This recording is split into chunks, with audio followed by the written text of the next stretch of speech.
because of you.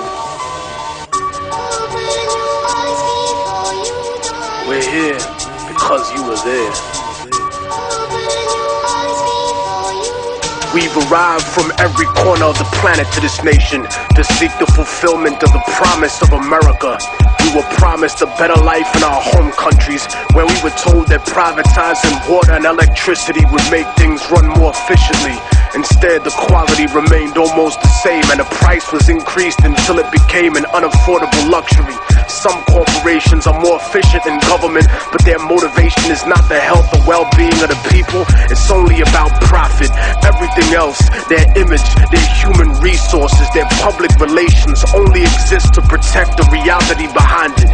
Once upon a time, we were told that nationalization would prevent growth by limiting competition, that our countries were nothing without the companies that invested in us. And so they privatized everything. Everything in our country was owned by people that had no connection to our culture, by those who never had our interest at heart. They didn't care about our survival or well-being. They just wanted to turn a profit by raping the land, by exploiting our people, our industry, and our resources. They took everything we built and made it theirs. First by creating racism to justify slavery, building the capital for capitalism, and then when they gave us what they called liberty, everything we had was still owned by them. Our governments told us that socialism was the real enemy and that we would have freedom, but the foreign powers and corporations were the ones with the real freedom. The freedom to take all the wealth generated by our work and our land and give us only a small percentage of the scraps from the table. Their lust for power and their greed drove them to betray not only us, but themselves and the word of their own God.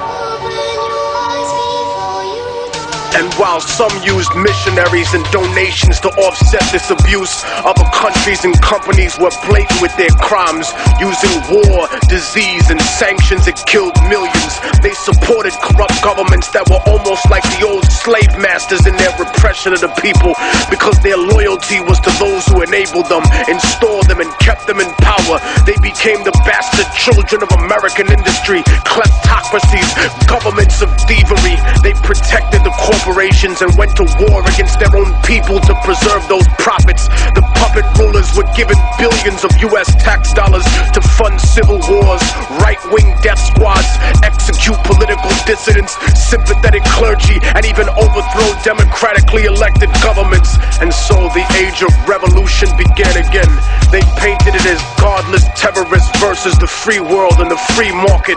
But the free market has never been free, because the market does not regulate itself. It is manipulated like a puppet, and it survives because of its image. Destroy the image and the enemy will die. Such is the same in the rap industry, for the major label superpowers treat the underground like the third world. When they need new assets, new artists to prostitute or sign and put on the shelf to use their songs. When they needed new concepts, music, and publishing to steal from producers, they came to the underground, to the third world. They took our culture, our property, and our industry, and our resources, even using our own people to help them exploit us. But behind the mask of efficiency they claim that we need to succeed, they're no better than us. Their economic